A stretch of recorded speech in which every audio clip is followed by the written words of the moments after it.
Bueno, nosotros somos el equipo 2 y les vamos a exponer la espondilosis cervical.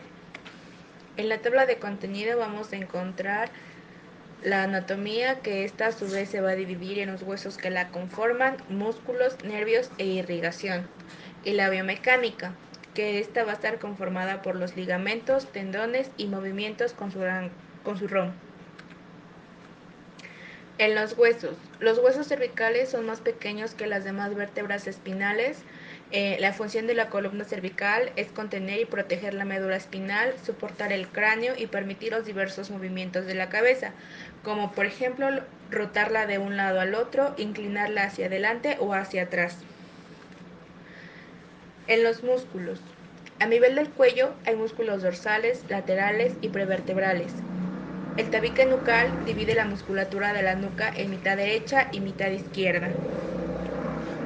En los músculos vamos a encontrar el músculo esplenio, que su origen va a ser nuca desde las primeras vértebras torácicas hasta el hueso occipital y la apófisis mastoides. Su inserción va a ser la mitad inferior del ligamento nucal. Como función, esta va a ser que se extiende la cabeza e inclina hacia el lado contrario. El músculo esplenio de la cabeza, este va a ser con origen del tercio inferior del ligamento nucal y la apófisis espinosa de C7 a T4. En la inserción vamos a encontrar la apófisis mastoides y el hueso temporal. Su función va a ser unilateralmente la inclinación y rotación de la cabeza hacia el mismo lado. Bilateralmente, este va a ser la extensión del cráneo y el cuello. En el músculo esplenio del cuello, su origen va a ser en la apófisis espinosa de las vértebras torácicas y se queda en las apófisis transversas de la región cervical. Esto va a ser sin llegar a la cabeza. En el músculo semiespinoso de la cabeza o complexo mayor, su origen va a ser desde el hueso occipital hasta la apófisis transversa de las últimas vértebras cervicales. Su inserción va a ser que se extiende sobre la nuca y parte superior del dorso desde la sexta vértebra torácica hasta el occipital. Como función, este va a inclinar la cabeza hacia atrás. En los músculos cortos de la cabeza o suboccipitales, su origen va a ser la apófisis transversa de C2. En la inserción vamos a encontrar la apófisis transversa de C1 y como función va a ser la rotación de la cara hacia el mismo lado.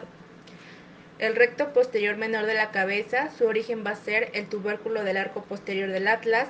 Su inserción va a ser la línea nucal inferior del occipital y la superficie de esta y el foramen magno. Su función va a ser extensor de la cabeza y el cuello.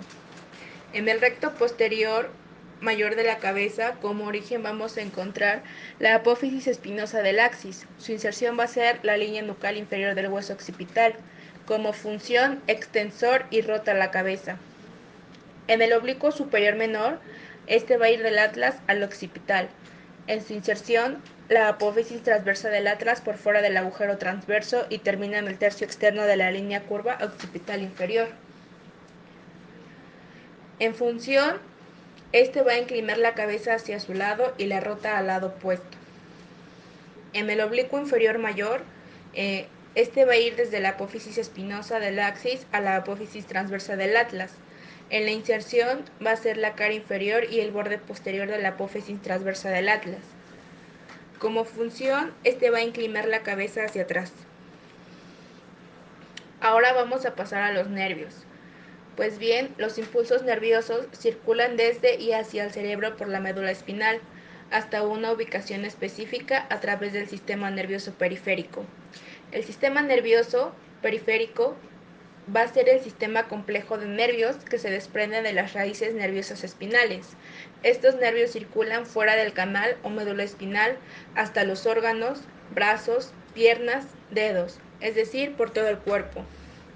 Como ejemplos vamos a encontrar C1 y C2, que estos van a ir enfocados a la cabeza y el cuello.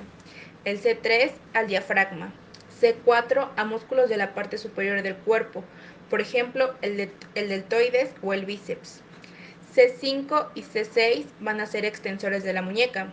C7 tríceps. C8 manos.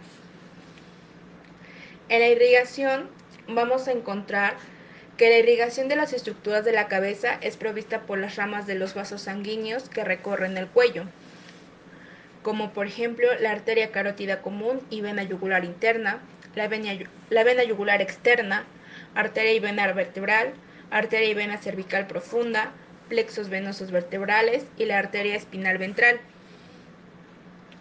En la biomecánica vamos a encontrar que los ligamentos son tres: el ligamento nucal, ligamento longitudinal anterior y el ligamento longitudinal posterior. En los movimientos, las estructuras de la columna cervical permiten, como se explicó previamente, los movimientos de rotación, flexión, extensión e inclinación lateral de la cabeza. Los factores que permiten que los movimientos del cuello sean amplios van a ser los discos invertebrales anchos, las superficies cigapoficiarias casi horizontales, las cápsulas articulares laxas, el cuello con poco tejido blando circundante.